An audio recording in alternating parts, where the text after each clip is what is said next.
तो उन्होंने मेरे को एक बात कही थी चौटाला साहब ने, बोले बहादुर तने को इनको 100 कणी आऊंगा अक जाट ऊंट बिरचोड़ मानने नहीं, लेकिन मैं तना आशीर्वाद दूंगा और तना मेले बढ़ाऊंगा। तो फिर मैं राव वीरेंद्र जी के पास में हमने आकर के और इनको अपना नेता माना, और नेता मान करके राव वीरेंद्र सिंह जी को मैं सबसे पहले मैं अपने गांव में लेकर के गया। और 87-88 में जब राव वीरेंद्र जी को लेकर गया तो इतनी बड़ी भीड़ थी, मतलब आपको 15 किलोमीटर पर आदमी दिख रहे थे। पहले मेरे से पहले शायद ही कोई मार्शल कौम का आदमी स्कूल बनाने की सोचता तक भी नहीं था। जब मैं एक कम्युनिटी हईर कम्युनिटी से होने के साथ मैंने जब स्कूल बनाया तो आपको ताजुब होगा कि महेंद्रगढ़ में तकरीबन 100 स्कूल आज याद होने लगे। कोरोना काल के बाद में, कोरोना काल में चाहे कोई भी शराब कारोबारी था, उसने कोरोना में ठीक बात है कि जिस टाइम पैसे बचे। क्या भूपेंद्र सिंह हुड्डा ने एक से ज़्यादा लोगों को कह दिया था कि तुम भी तैयारी करो, तुम भी तैयारी करो, और उसमें कहीं न कहीं वो गच्चा खा गए और बहादुर सिंह जैसे जो लोग थे जो उम्मीद कर रहे थे उनकी उम्मीद टूटी?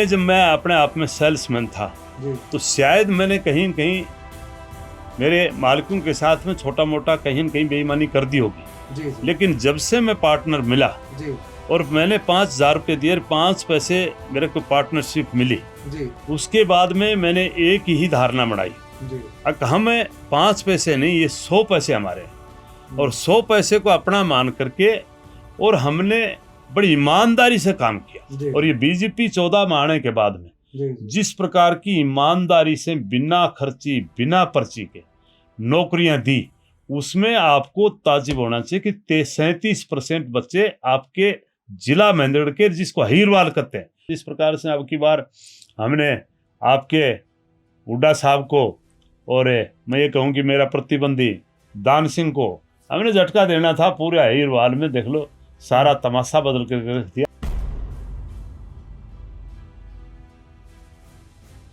उन्होंने कहा यार यहाँ पहले भी राव दलीप सिंह और हरि सिंह आपस में टकराते थे और उनकी वजह से रामविलास शर्मा की राजनीतिक शुरू हुई। अगर आप अब आ गए तो फिर यहाँ वो ये हाल बन जाएगा।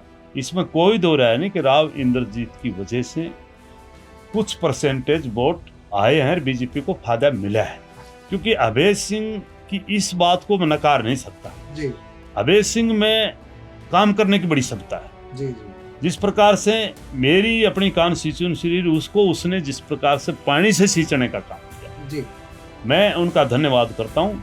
हमारी वाली कास्ट तो 1 मिनट में रुस्सा है, मतलब ये तो अभय सिंह ने तो बोल के रुसाली, मैंने तो सम्मान करके बिना रुसाई। और हमने पहली बार 98 में 4 बच्चे, एक तो रेडी वाले का, एक फार्मर का, एक एससी का और एक पंडित गरीब पंडित का बच्चे को हमने नीट में निकालने का काम किया, जब हम एमबीबीएस बोलते थे। दान सिंह का जो है आपका तो 36 का आंकड़ा रहता है। कांग्रेस में दान सिंह भी थे और कांग्रेस में आप भी थे और भूपेंद्र सिंह हुड्डा के राइट हैंड दान सिंह माने जाते हैं, तब आप कैसे उम्मीद कर रहे थे कि आपको टिकट मिल जाएगी?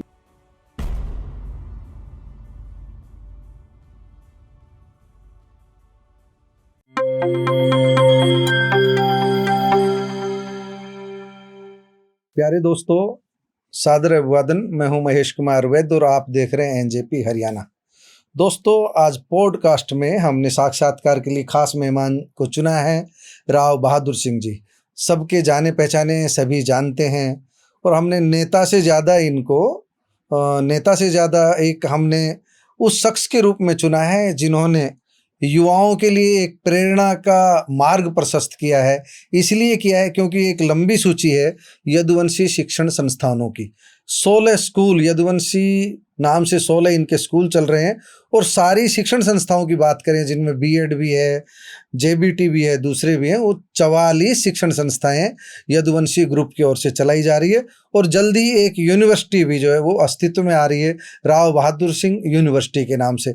एक साधारण पढ़ा लिखा इंसान किस तरह अपने संघर्ष से, अपने स्ट्रगल से आगे बढ़ा, वो पूरी की पूरी दास्तान हम आपको बताएंगे। राजनीति में किस तरह आए उसकी भी बात करेंगे, किस तरह इन्होंने पहला पौधा स्कूल का लगाया वो भी आपको बताएंगे, और ये भी बताएंगे कि शराब कारोबार उसके साथ जुड़े होकर के भी इन्होंने किस तरह राजनीति में अपने लिए जगह बनाई। और शुरुआत में क्या कहते हैं कि शराब जो बिल्कुल जो छोटे स्तर पर जो बिक्री करते हैं उस दौर के ये शख्स हैं, और उस दौर से निकल करके आज हरियाणा की राजनीति में अपनी पहचान है, व्यावसायिक जो क्षेत्र है उसमें अपनी पहचान है।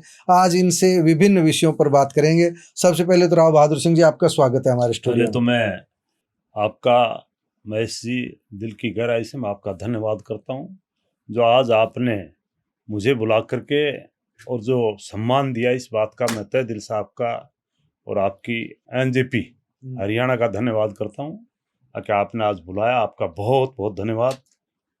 और जिस प्रकार से आपने मेरे बारे में मेरे ख्याल में कम बताई, लेकिन मैं सारी तो आपसे सुनेंगे। अब तो शुरुआत करते हैं हम, तो नहीं अब शुरुआत कर रहे हैं। आपका धन्यवाद की औपचारिकता पूरी हुई। अब तो सबसे पहले आप ही बता दीजिए कि राव बहादुर सिंह नाम का शख्स कैसे उनके जीवन की संघर्ष की शुरुआत हुई, किस तरह उन्होंने, कहाँ तक उनका एजुकेशन में सफ़र हुआ, कहाँ से उनकी प्राइमरी एजुकेशन हुई, किस गांव में पले बढ़े, और फिर कैसे इस लाइन में आए। आप शुरुआत कीजिए। पहले तो महेश जी, मैं जिन परिस्थितियों में और जिस परिवार में पैदा हुआ वो बड़ी ही संघर्षशील और एक बहुत ही बड़ी कहानी है। मैं एक राजस्थान में, और वो भी एक छोटा सा गांव सोहली में पैदा हुआ, और मैं जिला झुंझुनू राजस्थान, सोहली गांव में, सोहली गांव झुंझुनू में वहाँ पैदा हुआ। और जिस प्रकार की परिस्थितियों में मैं पैदा हुआ, पहली बात तो हमें बहुत ही नॉर्मल परिवार से थे, और नॉर्मल परिवार के होने के बाद में जिस प्रकार से मैं जब अपनी माँ के पेट में था उस टाइम ही मेरे सिर से मेरा छाया, मैं ये कहूँ कि मेरे पापा या पिताजी कहूँ, जी, उनका सिर से छाया चला गया। वो भगवान के प्यारे हो गए। और जिन परिस्थितियों में हमारे को जन्म लिया, और उससे लेकर के लंबी कहानी है। जी। मेरी माँ ने जिस प्रकार से हमें पालने का काम किया, हम 2 भाई थे। जी। जिस प्रकार से उसने भी मजदूरी की, और मजदूरी कर करके हमारे को ज़्यादा पढ़ाने का काम उसने नहीं किया। मेरे भाई को सिर्फ वो मात्र 10वीं करवा पाई, और बाद में वो मिलिट्री में लग गया। जी। लेकिन मैं भी मुश्किल से 8वीं पढ़ पाया। जी। और हमने वो टाइम मेरे याद आते हैं। जी। जब आपके हरियाणा के नज़दीक मेरा गांव है। जी। बिल्कुल बॉर्डर पर है। जी। और उस गांव से हरियाणा की जितनी भी फॉरेस्ट डिपार्टमेंट की चाहे पौधे लगाने की बात थी, चाहे पौधा गुड़ाई की बात थी, जी, हम जाकर के वो टाइम मेरे आज भी याद है। हम 1 रुपये 60 पैसे में हमें जाकर के गुड़ाई करते थे, मजदूरी करने का काम करते थे। और उन परिस्थितियों में बाद में जाकर के अपनी कॉपी किताब लेकर के, मेरे गांव में प्राइमरी तक का स्कूल था। उसके बाद में हमारे 4-5 किलोमीटर पर एक भालोट स्कूल था। जी। उसमें जाकर के हम अपनी किताबें खरीद करके और चप्पल लेकर के, और मुश्किल से वो जंगलात में जाकर के वो दिहाड़ी कर करके, और मैंने भी 8वीं पास करने का काम वहां से तो किया। मतलब बहुत संघर्ष, मतलब 8वीं और मजदूरी करना, किताबें खरीदना, तब जाकर के माँ की मदद जो है करना, बहुत बड़ी बात थी। तो परिस्थिति ऐसी थी, 8वीं पढ़ पाया, और उसके बाद में परिवार का काम नहीं चला। और आपके बीच में, आपके हरियाणा प्रदेश में, मैं आपके कनीना गांव में, जी, एक छोटी सी तनख्वाह में 300 रुपये में मैंने यहाँ नौकरी की। जबकि जिस टाइम 160 रुपये मिलते थे। जी। लेकिन मेरी कार ये काम करने की शैली थी। तो मैं रात दिन काम करता था। शराब के ठेकेदारों के सेल्समैनी का मैंने काम किया। जी। ठेकेदारों के साथ में मैंने सेल्समैन रह करके काम किया। बल्कि मैं ठेकेदारों की भी अपने आप में बहुत बड़े ठेकेदार होते थे, उनकी सेवा भी मेरे बुजुर्गों की तरह उनकी सेवा करता था। तो औरों को 160 रुपए देते थे, मेरे को 300 रुपए महीना की तनख्वाह में उन्होंने लगाने का। कहीं ना कहीं उन्होंने गुण देखा होगा कि भाई बहादुर सिंह में तो बड़ा गुण है कोई ना कोई, इसलिए उन्होंने मेरे को 300 दिए। और उसके बाद में मैंने 1 साल उनके बीच में रहा, और जिस प्रकार से उनके साथ में लग करके मुझे भी ये लगा कि मैं भी इनके साथ में कहीं की पार्टनरशिप करूं। तो मैं अपने गांव में ही हमारे गांव में पहले पैसे वालों को बोरा बोलते थे, और एक बोरा जी के पास में गया और उससे मैंने 5,000 रुपए उससे ब्याज में लिए, और मैंने भी इस व्यापार में, शराब के व्यापार में 5,000 रुपए लगा करके, तो पहला पूंजी निवेश था, पहला पूंजी निवेश, और हरियाणवी बनने का भी वो पहला समय था। मैंने उनको 5,000 रुपए दिए, पार्टनरशिप ली। 5,000 के बाद में जिस प्रकार से मेरे को 5 पैसा पार्टनरशिप मिली।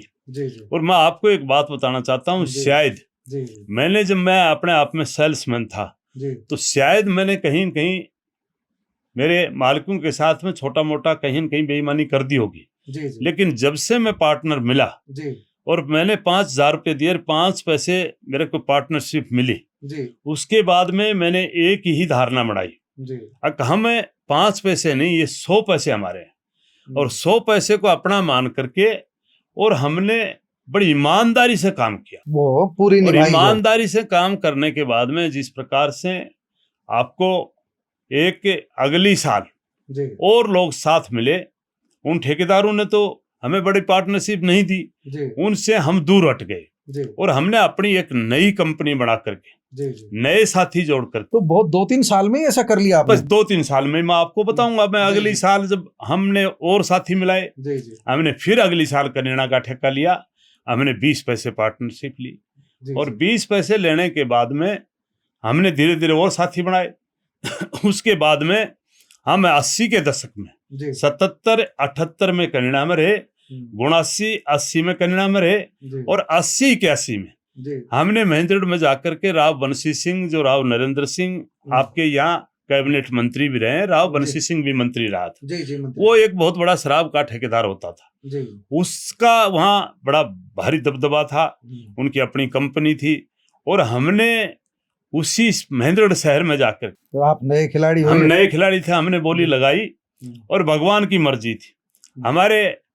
हमारे ये कहूँ कि जिस टाइम चाहे कलेक्टर की बात करें, चाहे डीटीसी हेडक्वार्टर की बात करें, हमें कोई नहीं जानता था, लेकिन भगवान को जब देना हो तो पता नहीं किस सूरत में आकर के दे दे।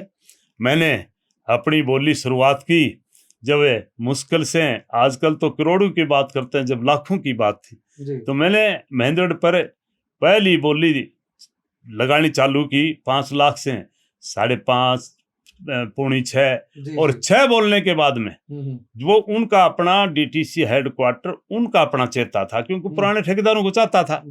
लेकिन जिस प्रकार से मैंने जब अपना हाथ उठा कर कहा कि मैं ओम प्रकाश एंड कंपनी 6 लाख, तो उनके मुंह से ये कहा कि इसके बाद में जो बोली लगाएगा उसको 1/3 फीस जमा करनी पड़ेगी, 2 लाख रुपए। वो इसलिए क्या होगा कि ताकि थोड़ा सा डिमोरलाइज हो जाए। लेकिन भगवान की, मैं तो कहता हूँ ना, जहाँ भगवान पता नहीं कहाँ कब सूरत में, किस सूरत में पैदा हो जाए। आपके डीटीसी चंडीगढ़ के अधिकारियों ने उनका पक्ष लिया, लेकिन हमारे पास में एक बाला भास्कर एक डीसी होता था, उसने रोड़ा काफी हुआ, क्योंकि पब्लिक मेरे साथ में जब भी थी, मैं गरीब जरूर था, लेकिन पब्लिक जब भी मैं जहां भी जाता था, मेरे पास में मेरे बुजुर्गों का और मेरे नौजवान साथियों का एक गरीब होने के नाते तो मेरे से लगा बहुत। पब्लिक को ऐसा लगा कि इनको साइडलाइन करने के लिए किया जा रहा है, तो पब्लिक ने रोड़ा मचा दिया। तो डीसी बाला भास्कर ने कहा, भाई क्या बात है? बोले जी बोली उनकी नहीं है, राव बंसी सिंह टीम की बोली नहीं, ये जो बहादुर सिंह है, आज मेरे को राव कहते हैं, जब कहते थे बहादरिया, आगे ये बहादरिया की बोली से, क्योंकि अभी राव तो बाद में बड़ा है। तो माया तेरे 3 नाम परशुराम। तो मैंने जब बोली दी, तो डीसी भाला भास्कर जब हमारा कलेक्टर होता था, उसने कहा ये बोली इस लड़के की है, इसके ऊपर कोई लेना चाहे तो ले सकता है। वो टाइम था, मेरी याद है, 80 की बात है, और 80 में राव दलीप सिंह मंत्री होते थे, राव बंसी सिंह बहुत बड़ा ठेकेदार था। इन्होंने कहा कि बोलने की क्या जरूरत है, हम चंडीगढ़ में जाकर के इसको फिर कैंसिल करवा करके बोली करवाने का काम करेंगे। लेकिन जब भगवान जिसका सौदा होता है, मेरे को कुछ अधिकारियों ने कहा कि आप भी चंडीगढ़ जाओ। मैंने कहा हमें रास्ते का है पता नहीं, चंडीगढ़ का किसके पास में जाएं, कैसे जाएं। इन्होंने सारा जोर लगाया, लेकिन वो कानून के मुताबिक वो ठेका मुझे मिला। और मैंने आपकी बात से एक चीज तो लग रहा है कि उस समय सरकार में कहीं ना कहीं ईमानदारी थी इस स्तर पर। आज मैं अब भी कहता हूं कि जहां तक बात, आज भी कोई ऐसी बात नहीं है। आज भी मैं ये कहूंगा कि अधिकारी आज भी ऐसी कुछ नहीं है कि मैं अगर कुछ 10-20% अधिकारी निकम्मे हो गए या व्यापारी निकम्मा होगा, मैं उसको ज्यादा अहमियत देता नहीं। आज भी ईमानदारी है। अच्छा, एक बात बताओ, आप तो इस कारोबार के पुराने खिलाड़ी हो, कह रहे हैं कि इस बार 1000 करोड़ का घोटाला हो गया। ये जो बड़े बड़े जो शराब के ठेकेदार थे, ये मिलकर के एक पूल बना लिया कि एक ठेके की बोली एक ही आदमी लगाएगा। इसी कारण जो रिजर्व प्राइस था उससे भी कम पर चली गई। ना कानूनी कार्रवाई हो सकती, ना कोई बेईमान ठहराया जा सकता। इसमें कितनी सच्चाई इस तरह की खबरों में? मैं जहां तक पुराना ठेकेदारों के, बड़े ठेकेदारों की बात करते हो जी, तो मेरे से पुराना वो ये बात आई कि गैंगस्टर से डर करके, गैंगस्टर की भी बात अगर करते हैं जी, तो भी मैं एक बात बताना चाहता हूं। आज कहते हैं कि रिजर्व प्राइस से नीचे गई, और रिजर्व प्राइस से भी नीचे तकरीबन मैं ये कहूं कि 30% जो पैसे घटे, उसका कारण था एक तो कोरोना काल के बाद में, कोरोना काल में चाहे कोई भी शराब कारोबारी था, उसने कोरोना में, ठीक बात है कि जिस टाइम पैसे बचे, लेकिन कोरोना के बाद में पैसे बचने के बाद में शराब के कारोबारियों ने, उनमें चाहे मैं भी था, चाहे बेशक मेरे नाम से काम नहीं है, लेकिन बराबर आज भी कहीं न कहीं मेरा इंटरफेरेंस है। और जिस प्रकार से मैं ये कहूँ, कोरोना के बाद में ठेकेदारों ने जब बोलियां आई, जब टेंडर लगे ऑनलाइन, तो हमारे ठेकेदार भाइयों ने मेरे ख्याल में जब 100% पैसे बढ़ाए, 100-150% पैसे बढ़ाए थे, उसको लेकर के अगली 3 साल से बराबर हर ठेकेदार के नुकसान गया। कई तो अपने आप में बर्बाद होकर के घर बैठने का काम किया। अब की बार जो 3 साल से जिस प्रकार से कारोबार में, चाहे मैं आज आपको एक बात बताना चाहता हूं, पता नहीं क्या हुआ इस बात को लेकर के, एक सै की मैं ये कहूं कि राशि पर एक सोना तो बढ़ा है, लेकिन अगर बात करें स्कूल की, तो भी स्कूल भी कोरोना के बाद में डाउन है। और बात करें सिरसों के व्यापारी की, तो भी आपको वो भी अपने आप में कहीं न कहीं फैल दिखाई देगा। और बात करते हैं जहाँ शराब के ठेकेदार की, तो इन 3 सालों में मेरा कोई आज इतना बड़ा कारोबार नहीं है। अब की बार जो थोड़ा सस्ता गया, मैं एक बात कहूंगा कि नहीं, मैं जहां तक समझता हूं कि अब भी अपने आप में पहले जो ठेके लिए गए वो तो महंगे लिए गए, और उसके बाद में 30% पैसे टूट करके गए, उनके नुकसान भी तो 50% था। तो कोई किसी प्रकार की, न तो सरकार के अधिकारियों ने कोई बार्गेनिंग की, और न ही हमारे शराब के भाई कारोबारियों ने, जो ठेकेदार हैं, उनने कोई ऐसी हरकत नहीं की। जहां तक आप बात करते हो कि भाई बदमाश भी मैं जहां तक समझता हूं कि मेरे को देखो, मैं इस शराब के कारोबार में बराबर बना रहा, और मैं आज से नहीं, आज तो मेरे ख्याल में कोई कारोबारी शराब का कारोबार करने वाला मेरे या तो भगवान के प्यारे हो गए या फिर अपना रास्ता बदल गए। लेकिन मैं आज भी पूरे हरियाणा में अगर बराबर चल रहा हूं, तो आज भी मैं आपके बीच में हूं। और जहां बदमाशों की बात करते हो, मुझे तो जहां तक आपस का टकराव इसलिए होता है कि आपस में लोग पैसे मार करके एक साथी को कहीं न कहीं धोखा देने का काम करते हैं। वहां आपस में, मतलब ईमानदारी से काम चले तो टकराव नहीं, कोई टकराव नहीं होगा। मैंने ईमानदारी से किया।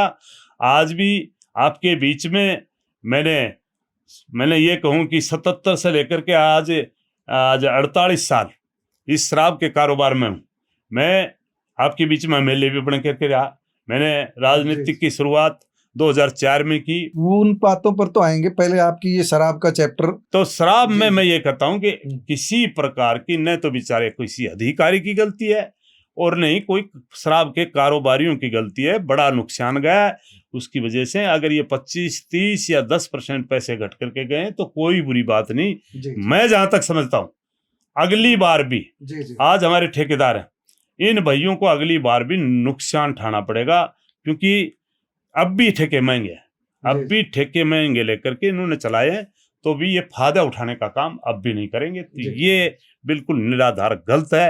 अगर भी किसी अधिकारी ने ये आपस में ठेकेदारों ने मिलकर के एक पूल करने का काम किया, ऐसा कुछ भी नहीं संभव नहीं है। तो राजनीति पर बाद में आएंगे, पहले स्कूल की तरफ चलते हैं।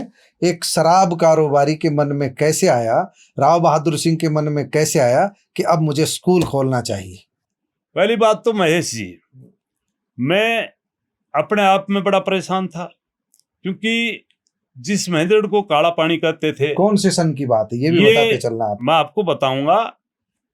महेंद्रगढ़ जिला चाहे हरियाणा प्रदेश बना 1966 में, हरियाणा प्रदेश बनने के बाद में पहले हम पेप्सू में थे, पंजाब में। जी जी तब भी हमारा जिस प्रकार से महेंद्रगढ़ की बात करते हैं, बल्कि आपका भी रेवाड़ी भी हमारा जिला महेंद्रगढ़ में ही था जी, ये यहाँ महेंद्रगढ़ और में। जहां तक महेंद्रगढ़ की बात थी, ये ठीक बात है कि रेवाड़ी कहीं न कहीं हमारे से आगे थी।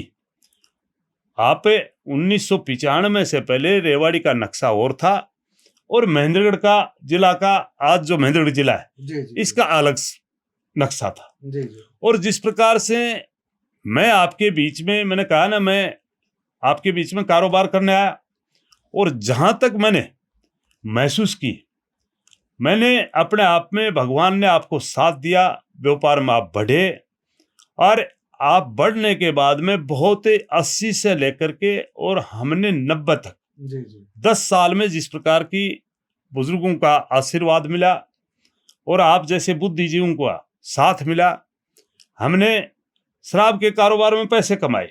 जी जी और फिर बाद में हमारे दिमाग में एक बात आई कि इस इलाके का अगर कोई अंधकार मिटना है तो हम एजुकेशन लें। हम जब इसकी तैयारी की तो मैं उन लोगों का भी धन्यवाद करता हूं, आज शायद हमारे बीच में कई लोग नहीं है। जी एक तो बाबू राधेश्याम शर्मा था, वकील था, जी जी वो मेरे को बड़ी नेक सलाह देता था।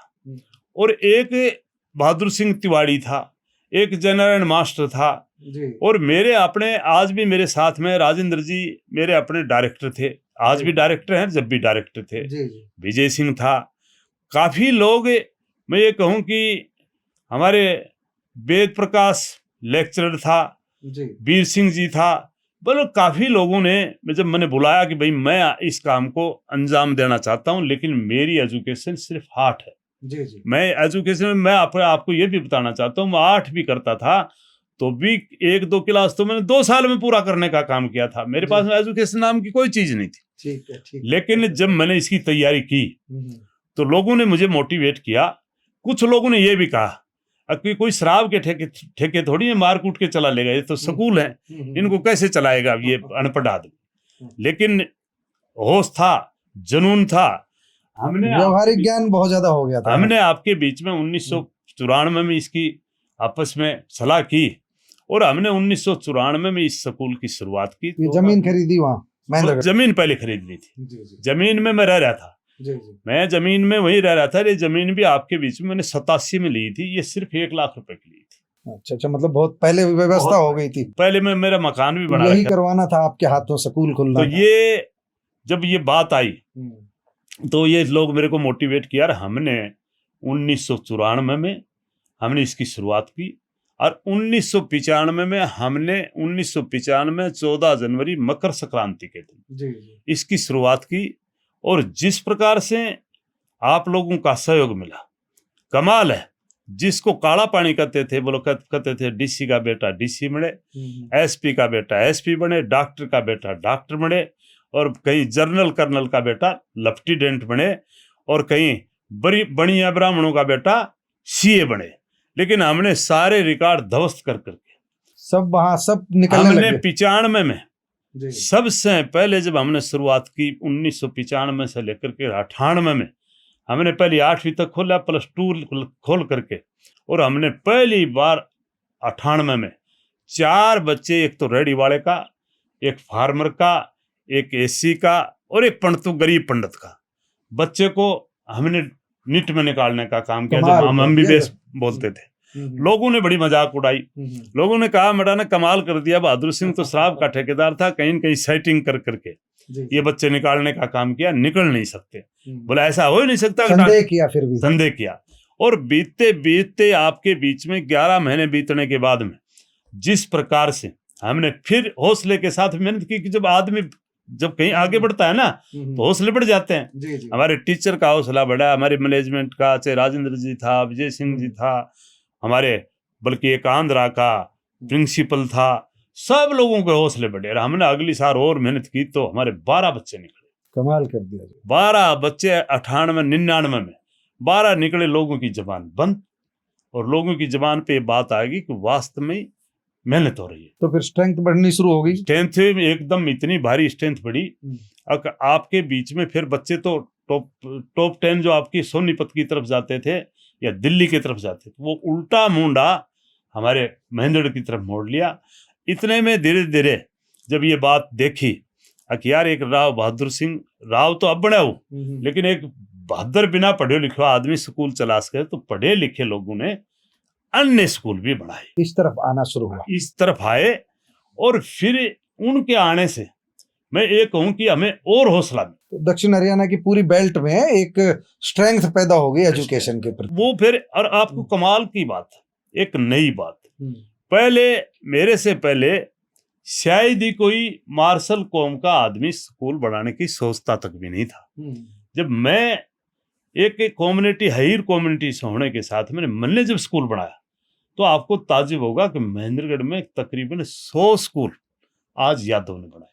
बहुत बड़ी बात है, बहुत बड़ी। सब आ गए इस फील्ड में, लगभग। हाँ। लोगों को ये लगा कि ये चला सकता तो हम भी चला सकते। आज महेंद्रगढ़ रेवाड़ी हब बने हुए हैं, गुड़गांव हब बना हुआ, इसी कारण बना हुआ है। मुझे इस बात की उनका धन्यवाद करना पड़ता है कि वो तो लोग नहीं माने पहला प्राइवेट स्कूल था महेंद्रगढ़ में यदुवंशी। मेरा अपना एक स्कूल पहला स्कूल।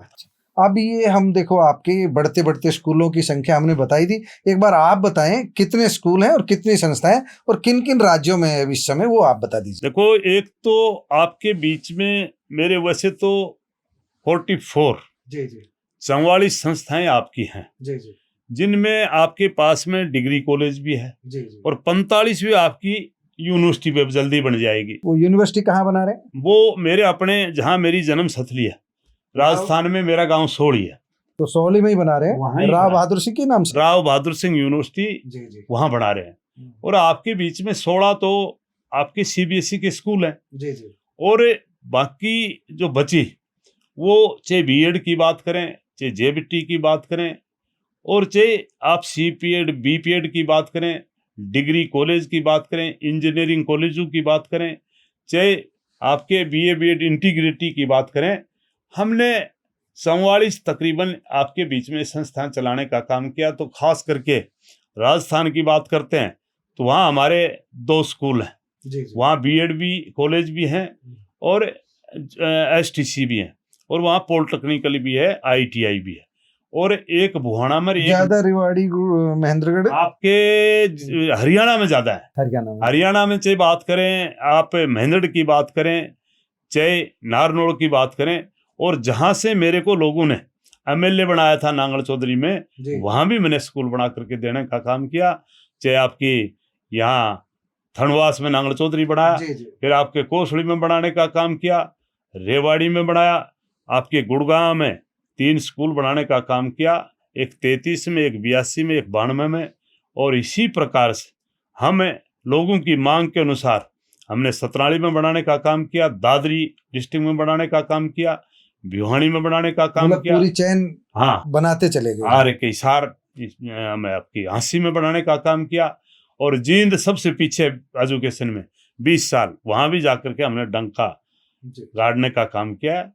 तो ये आप क्या तो बहादुर सिंह जी, आपसे ये एजुकेशन की बात हुई, अब राजनीति का विषय है हमारा। सबसे पहले आप शराब कारोबारी से स्कूल के फील्ड में आए, बड़ी कामयाबी के झंडे गाड़े, आपने जो बताया है ये अविश्वसनीय सा लगता है, लेकिन ये तो सच है, सबके सामने है, इसे झुटलाया भी नहीं जा सकता। बहुत बड़ी अचीवमेंट है आपकी, यूनिवर्सिटी की तरफ बढ़ रहे हैं। लेकिन राजनीति में आने का कब मन आया? इतनी व्यस्तता के बीच की राजनीति में आना है, कब किस पार्टी का दामन थामा, किस तरह क्या आपका पदार्पण हुआ पहली बार? जहां तक जब मैं कारोबार में सक्रिय हुआ जी, और शराब के कारोबार में मैं सक्रिय हुआ।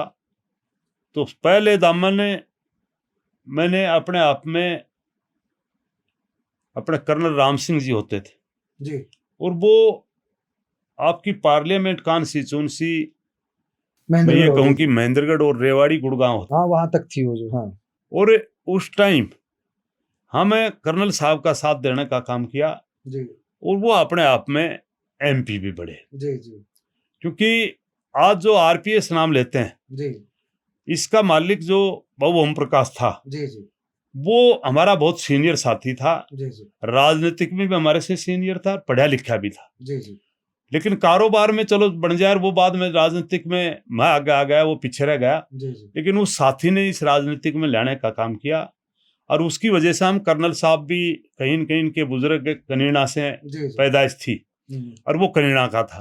तो हम उसके साथ में लगे। उस टाइम में कर्नल साहब जीते और जीतने के बाद में आपके जब विधानसभा के चुनाव आए जी तो भी कांग्रेस का राज बना, क्योंकि कर्नल साहब भी उस टाइम कांग्रेस में ही थे। जी राव साहब छोड़ गए थे कांग्रेस और जी, कर्नल जी। साहब को टिकट मिली थी। कर्नल साहब उनकी जीते, दोनों की तो टसल चलती थी, राव वीरेंद्र और कर्नल राम सिंह की तो जो। हमने फिर विधानसभा में काम किया और विधानसभा में काम करने के बाद में मुझे कहीं कांग्रेस में मेरे रास नहीं आई। जी, जो हम सोचते थे उस प्रकार की कांग्रेस नहीं मिल पाई।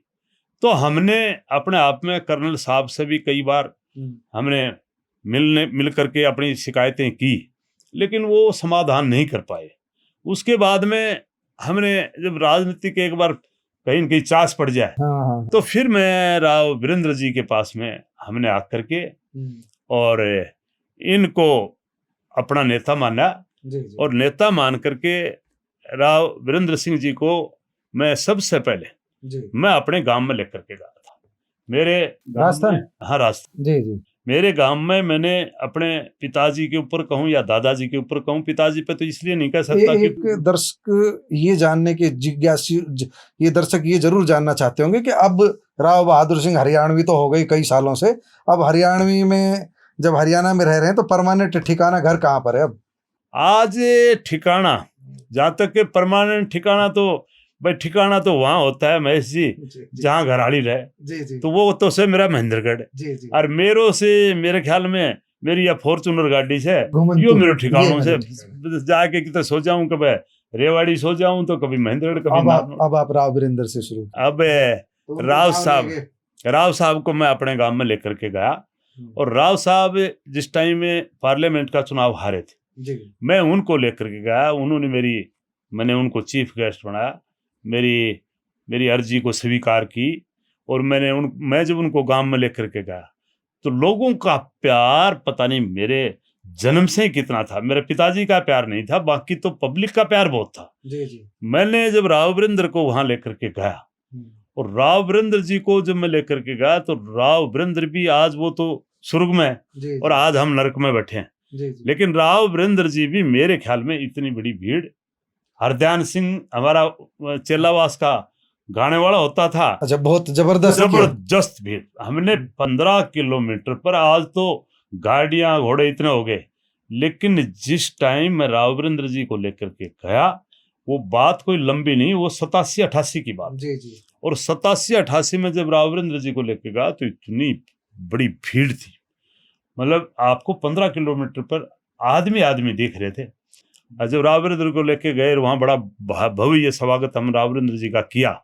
राव वीरेंद्र जी ने जब स्पीच दी तो राव साहब ने कहा भाई हरियाणा में बड़ी तरक्की की, मैं राव बहादुर सिंह को धन्यवाद देता हूं और जिस प्रकार से बहादुर सिंह ने यहाँ तरक्की कर करके हरियाणा से पैसे कमा करके और इस गांव सोड़ी में अपने बुजुर्गों के ऊपर एक अच्छा भव्य एक धर्मशाला बनाने का काम किया। लेकिन मैं उम्मीद करूंगा बहादुर सिंह से कि हरियाणा में भी कोई ऐसा भव्य काम करके दिखाने का काम करे। मैंने कहा जरूर कोई उनको करेंगे। राव वीरेंद्र जी जब वापसी आ गए उसके बाद में हमने एक मीटिंग की कि यार कोई ऐसा काम करें जिससे राव साहब कह करके गए हैं और उसका प्रतिफल मिले। तो हमने महेश जी सबसे पहले लोगों ने सलाह दी कि आपका 1857 में जो सबसे पहले अगर आजादी की लड़ाई लड़ने वाला राव तुलाराम था, जी जी, तो आप अगर उसमें सहभागी बन करके, क्योंकि आपके रेवाड़ी में ये मूर्ति लग चुकी थी, जी जी, क्योंकि रेवाड़ी में उस टाइम जब लग चुकी थी, रघु यादव यहाँ से एमएलए बना था, हाँ उस समय, उस टाइम ये मूर्ति लग चुकी थी। फिर मैंने कहा यार बात तो ठीक है, यहाँ अपन भी मूर्ति लगाएंगे। जी जी, तो हमने शुरुआत की, हमने एसडीएम से, वीराजा शेखर बंदरू एसडीएम होते थे, जी, उनसे मैंने मिल करके मैंने कहा हमें जगह दो जहां हमने राव तुलाराम की मूर्ति लगा रखी। उन्होंने कहा कि 1 लाख रुपया आपको इस जगह का भरना पड़ेंगे। मैंने काट करके 1 लाख रुपये दे दिए जी। अरे मैंने उस काम को चालू कर दिया। एसडीएम साहब ने मेरे को जगह दे दी। वो आईएएस अधिकारी था वीराजा शेखर। साथ साथ जब मैंने शुरुआत की तो वीराजा शेखर जी कहने लगे कि भाई एक ये क्यों, एक बाबा अंबेडकर की भी जिन्होंने संविधान लिखा था, जी जी, उनकी भी आप मूर्ति बनाने का काम करें।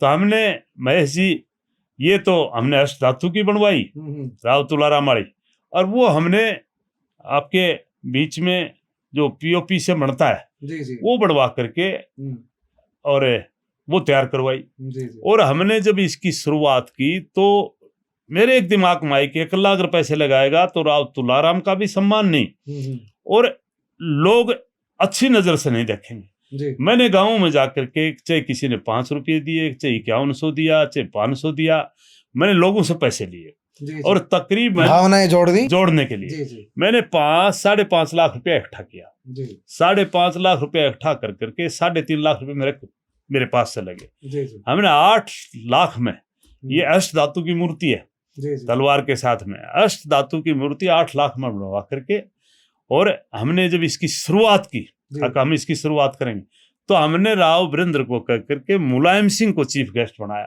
जी। इसकी।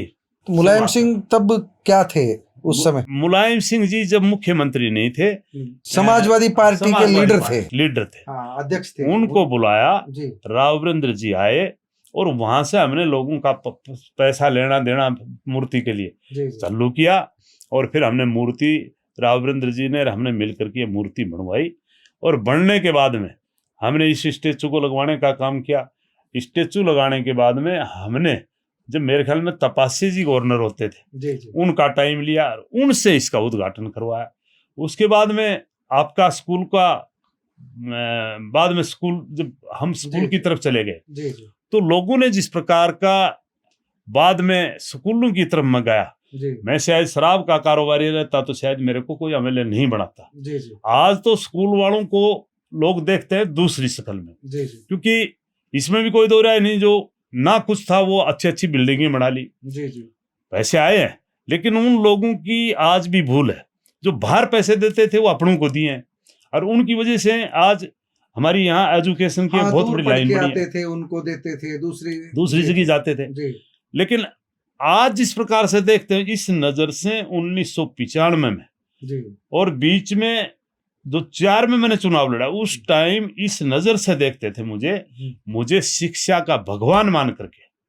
और मैंने जब राजनीतिक में राव वीरेंद्र से लेकर के, पहला टिकट किस पार्टी का? मैंने राव वीरेंद्र जी के साथ था, लेकिन मेरे को टिकट नहीं मिली। और उसके बाद में मेरे को मुलायम सिंह जी ने अपनी पार्टी की टिकट दे करके 2004 में चुनाव लड़वाया नारनौल से।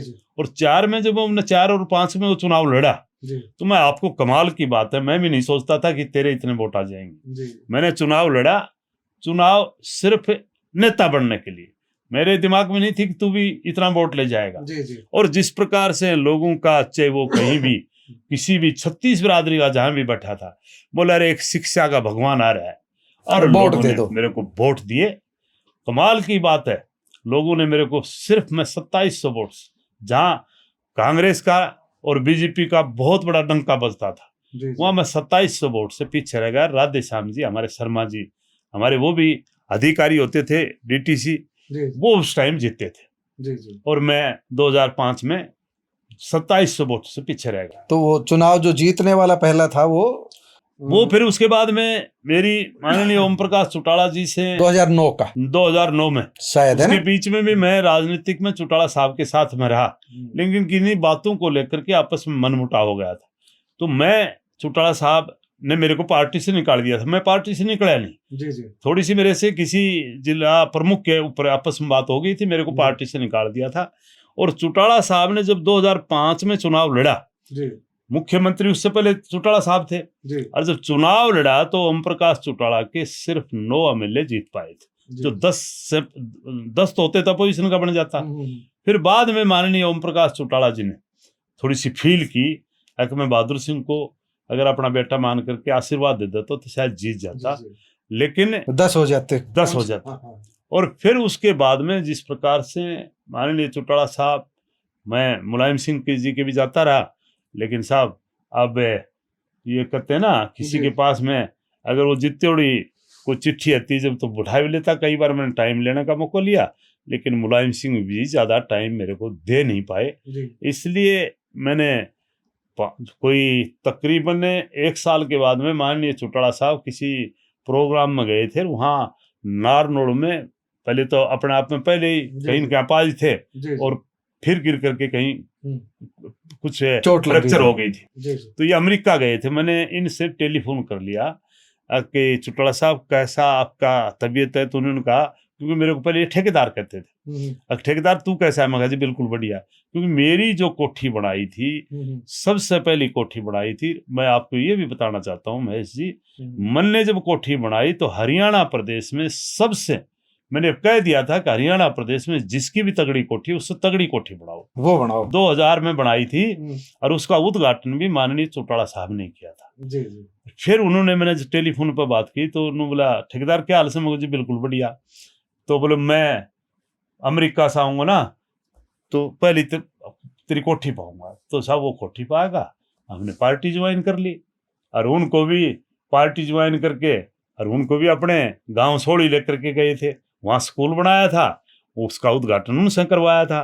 तो उन्होंने मेरे को एक बात कही थी चौटाला साहब ने, बोले बहादुर तने को इनको 100 कणी आऊंगा अक जाट ऊंट बिरचोड़ो मानने नहीं, लेकिन मैं तना आशीर्वाद दूंगा और तना एमएलए बनाऊंगा।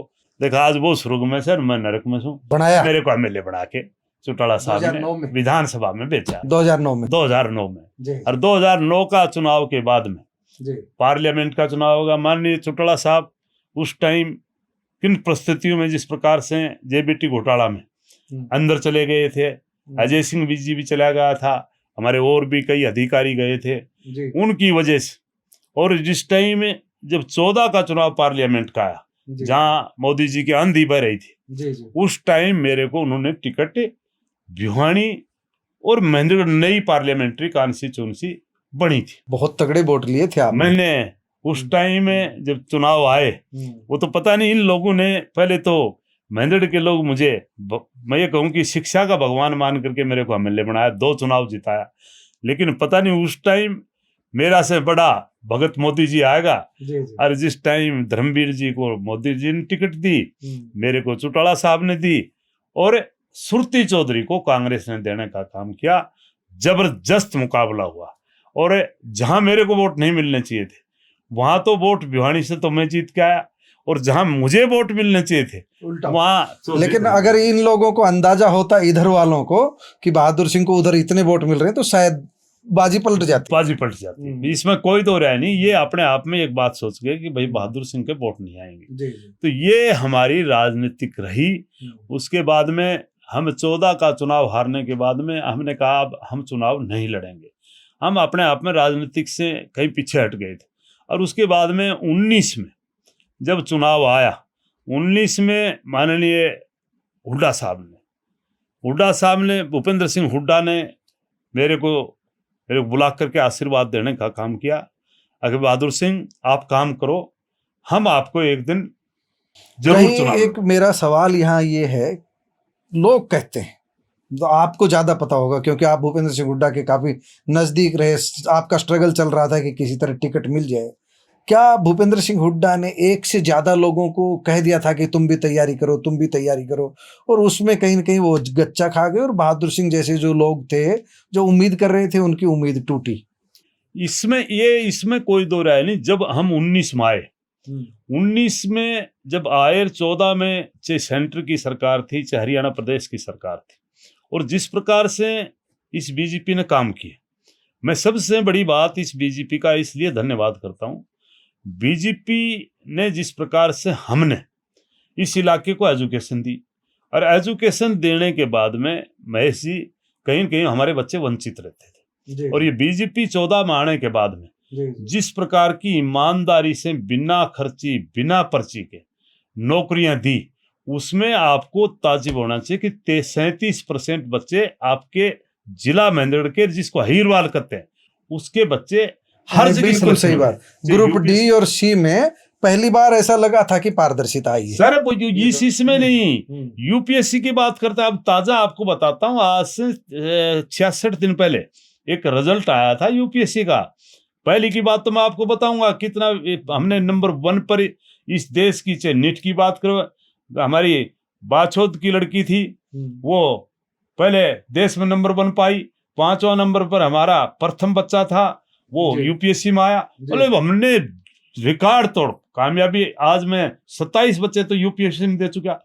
उसको लेकर के यूपीएससी में तो जाते थे, लेकिन जहां एचसीएस की बात होती, एचपीएस की बात होती थी, ग्रुप डी की बात होती थी, वहां नंबर नहीं आता, वहां हमारा नंबर नहीं आता था। लेकिन बीजेपी सरकार का मैं इस बात का खट्टर का खास करके धन्यवाद करता हूं, मनोहर लाल खट्टर ने जिस प्रकार का ईमानदारी दिखा करके, और हमारे 37% बच्चों को, अहीरवाल के बच्चों को नौकरी मिली। उसके बाद में 19 का जब चुनाव आया तो सबका हौसला उड़ गया अपने आप में। कहीं न कहीं भूपेंद्र जी सीट तो ले गए थे जी, लेकिन 19 में उम्मीद तो ये थी कि कांग्रेस आ रही है, बिल्कुल सबको ही ऐसी थी। 19 में जिस नहीं 19 में नहीं, 24 में नहीं थी, 24 में 19 में तो ये आज तक शायद 2-4 ही जीते कांग्रेसी। हाँ जी, हाँ जी। लेकिन कोई पता नहीं अंदर अंदर कैसे 19 में अगर मीडिया भी थोड़ा सा बता देता कि कांग्रेस भी टक्कर में है तो शायद सरकार बन जाती। अब 19 में भाजपा का भाग्य साथ दे गया। बिल्कुल ये है कि 19 में भी थी और 24 में भी देखो, वो जो 75 पार का नारा लेके चले तो उससे वो सब आउट नजर आने लगे थे जो। अब उसके बाद में नौकरी जब दी थी तो अहीरवाल से पिछली बार सरकार बनी थी बीजेपी की। और आज भी हुड्डा साहब ने, मैं अब भी कहता हूं कि हुड्डा साहब ने अपना आप से पार्लियामेंट का चुनाव की बात हो, मेरे को हुड्डा साहब ने तैयार किया। मैंने हुड्डा साहब के बहुत बड़े बड़े प्रोग्राम, तकरीबन मैं आज मेरे ख्याल में उनके ऊपर इतना बड़ा जबरदस्त, मैंने चाहे हुड्डा साहब की बात हो, तुरंत विधानसभा के चुनाव के बाद में, चुनाव तो हुए थे अक्टूबर में, और मैंने उसको 14 जनवरी को ही मैंने 25 में 14 जनवरी को उनको बुला करके बहुत बड़ा सम्मान देने का काम किया। फिर बाद में हुड्डा साहब, हमने दीपेंद्र को बुलाया दादरी में, वहाँ बहुत बड़ा सम्मान देने का काम किया। और फिर हमने अपनी बहन मान करके हमने आशा हुड्डा को बुलाया बड़ी सम्मान के साथ में। मैं आज भी उस बहन जी का धन्यवाद करता हूँ, वो कहीं भी नहीं जाती थी, लेकिन अब राव बहादुर सिंह को लगता है कि राजनीति में कोई न कोई एक तो परमानेंट ठिकाना, क्योंकि उतार चढ़ाव तो आते रहते हैं। अब भारतीय जनता पार्टी में आप लोकसभा चुनाव के बाद शामिल हुए, विधानसभा चुनाव में आपको टिकट नहीं मिली, तो क्या अब ये मान लें कि बहादुर सिंह जी का भारतीय जनता पार्टी आखिरी ठिकाना है और चुनाव लड़ेंगे तो भाजपा से ही लड़ेंगे?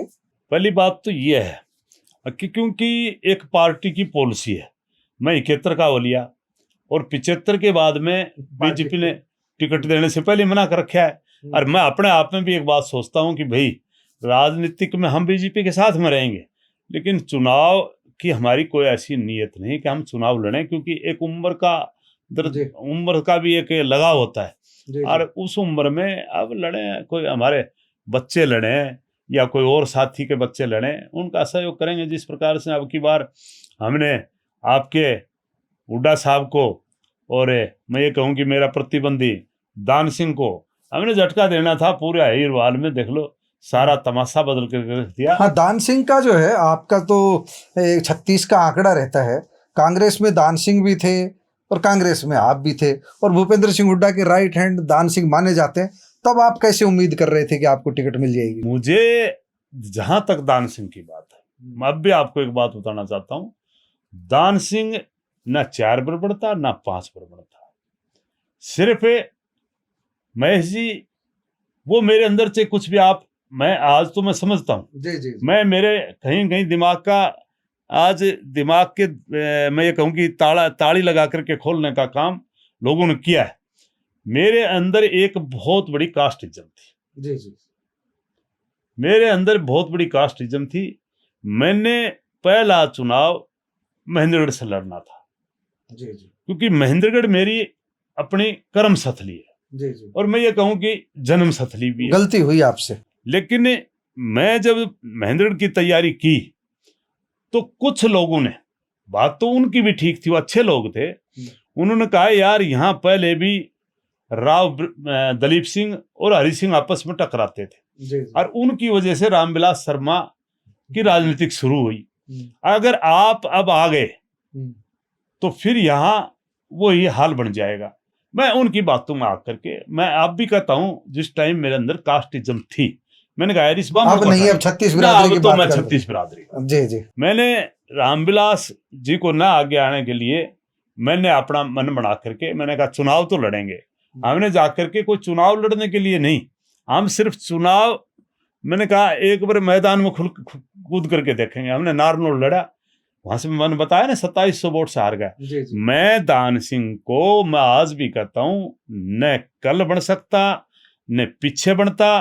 मैंने बहुत बड़ा तो दान सिंह का आगे विरोध जारी रहेगा? नहीं, ये तो वक्त बताएगा, वक्त बताएगा। ये तो वक्त बताएगा। अब हम समापन की ओर बढ़ते हैं। अभी आपने कहा कि नौकरी लगी पारदर्शिता से, उसका काफी अहिरवाल बेल्ट में जो भाजपा सत्ता में आई तो इसका काफी असर रहा। आरती राव का बयान आया, समय समय पर राव इंद्रजीत भी कहते रहे कि सरकार हमने बनाई, इस क्षेत्र की मदद से बनी। इन बयानों को आप किस दृष्टि से देखते हैं?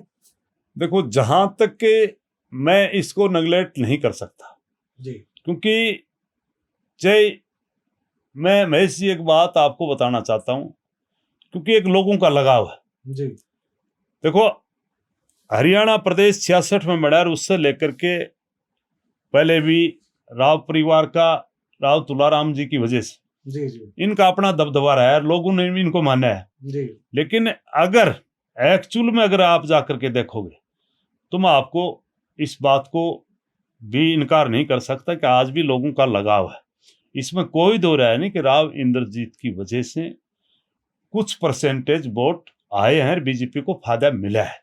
लेकिन जहां तक बात करते हैं जी, चाहे मैं आज अपनी बात करूं, जी, मैं एक बात खुल करके कह सकता हूं कि हमने जितना काम किया है, जी, जी, हमने जितने बच्चों को नौकरियां दिवाई है, हमने पूरे इलाके में, चाहे आपके अहिरवाल में जितना योगदान, चाहे एक एक गांव में जाकर के आप पूछोगे, एक एक गांव में चाहे कोई पानी की बात हो, चाहे कोई मंदिर की बात हो, और चाहे किसी के बच्चे को फ्री पढ़ा करके नौकरी की बात हो, मैं बड़ा खुल करके बात करना चाहता हूं कि राजनीतिक लोगों ने, चाहे राव वीरेंद्र जी रहे, चाहे कर्नल राम सिंह रहा, और चाहे कोई अन्य नेता रहा, राव इंद्रजीत जी भी हैं, आज हमारी बहन आरती भी है, लेकिन मैं एक बात खुल करके कह सकता हूं, हमने राजनीति की वजह से नहीं, हमने अपने आप में त्याग कर करके आज आपके 3034 बच्चे मैंने डॉक्टर बनाया, जी, जी। आपके 27 बच्चे यूपीएससी में डाले, बहुत बड़ी आपका 103 बच्चे आज आईआईटी कर करके विदेशों में काम कर रहे हैं, और आपके हमने एनडीए में 97 बच्चे एनडीए में लेफ्टिनेंट देने का काम किया, जी जी, और सीए की हमने लाइन लगाने का काम किया। तो मैं खुल करके कहना चाहता हूं, आज भी मेरे पास में 1700 बच्चे फ्री पढ़ते हैं।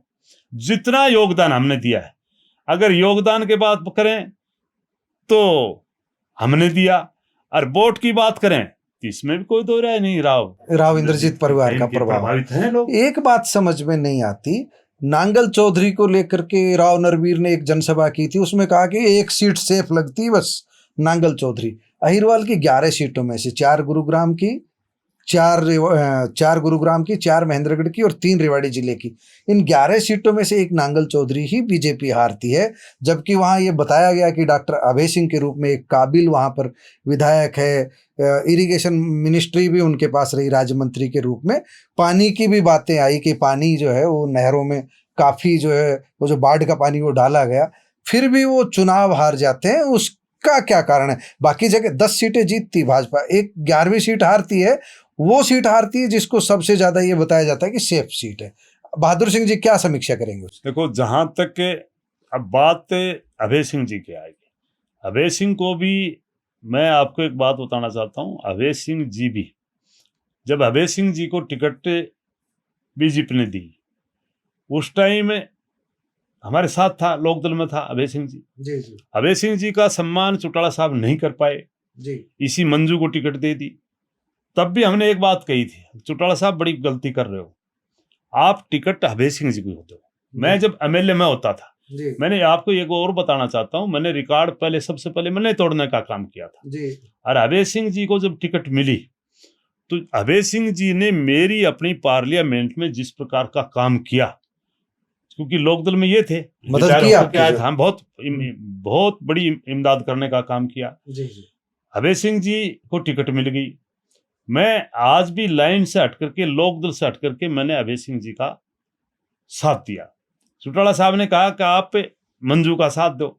मैंने कहा जी, मेरी अगर पार्लियामेंट में सबसे बड़ी इमदाद की है तो अभय सिंह जी ने की है, मैं तो इनका साथ दूंगा। भगवान ने उनको जिता दिया।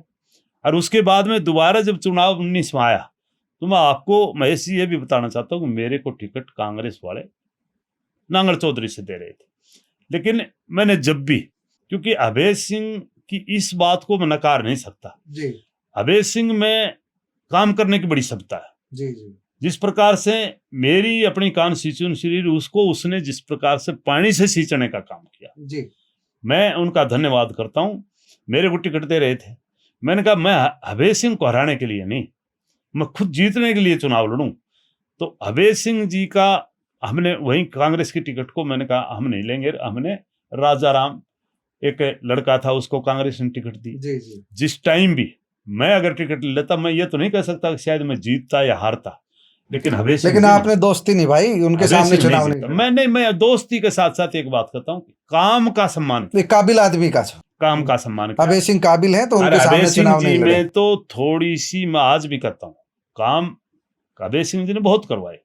अभय सिंह में तो अफसरशाही रही है ना, थोड़ा सा कहीं न कहीं नरम पड़ जाए, मैं है थोड़ी सी मैं अगर नरम पड़ जाए तो काम तो खूब करवाए लोग, इसको भी मान लेंगे। और मैंने अभय सिंह जी को भी, आप कहते हो कि अभय सिंह एक सीट नांगल चौधरी की जीत रही थी, बाकी हारती दिखाई दी, मैंने पहले कह दी थी, मैं कहा अभय सिंह जी हारेगा और सारी सीट जीतेगा।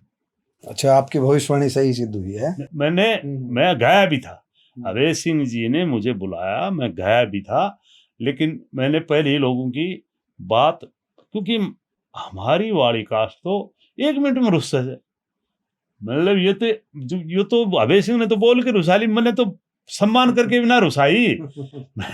मेरी तो छोटी रिश्तेदारी है, कि फूफो कह दूं सू, कि बटे कह दूं सू, फिर भी मेरी को मानने तो अभय सिंह की कौन मानने तो मेरे को हरा दिया इन्होंने। तो अभय सिंह, इस बात से अब की बार हमने पहले कह दिया था कि अभय सिंह हारेगा और कंवर सिंह जीतेगा, पहले हमने तो आपकी बात सारी सही हुई जो साहब, पूरी करी भगवान लोगों ने पूरी। ठीक दोस्तों, आपने राव बहादुर सिंह जी की बातें सुनी। इन्होंने बेबाकी से सभी सवालों के जवाब दिए हैं, अपना जीवन परिचय पूरा बताया है, बिना छुपाव के बताया है, सारी चीज़ें बताई है। मैं छोटा सा कारोबारी था, कैसे बड़ा कारोबारी बना और कैसे एजुकेशन के क्षेत्र में इन्होंने नाम कमाया। आत्मसंतुष्टि है, हजारों बच्चे आज एनडीए, आईएएस, एमबीबीएस, हजारों बच्चे आज डॉक्टर हैं, आईएएस हैं, तो अफसर बने, तो इनको आत्मसंतुष्टि है कि शिक्षा के क्षेत्र में जो काम किया और उसका राजनीति में भी इनको फायदा मिला। शराब कारोबारी पर ठप्पा दूसरा होता है, शायद उसका उतना लाभ नहीं मिलता जितना शिक्षा के क्षेत्र में इनको लाभ मिला। शिक्षा के क्षेत्र में पदार्पण के कारण इनको राजनीति में लाभ मिला। अब इनको लगता है कि हमारी उम्र 71 वर्ष की हो गई है, अब तो कहीं से टिकटेगी, टपक के टिकट आएगी तो लपक लेंगे, नहीं तो बहादुर सिंह जी अब बहादुरी के साथ शिक्षा के क्षेत्र में काम करेंगे। आपने समय दिया बहादुर सिंह जी, आपका बहुत बहुत धन्यवाद।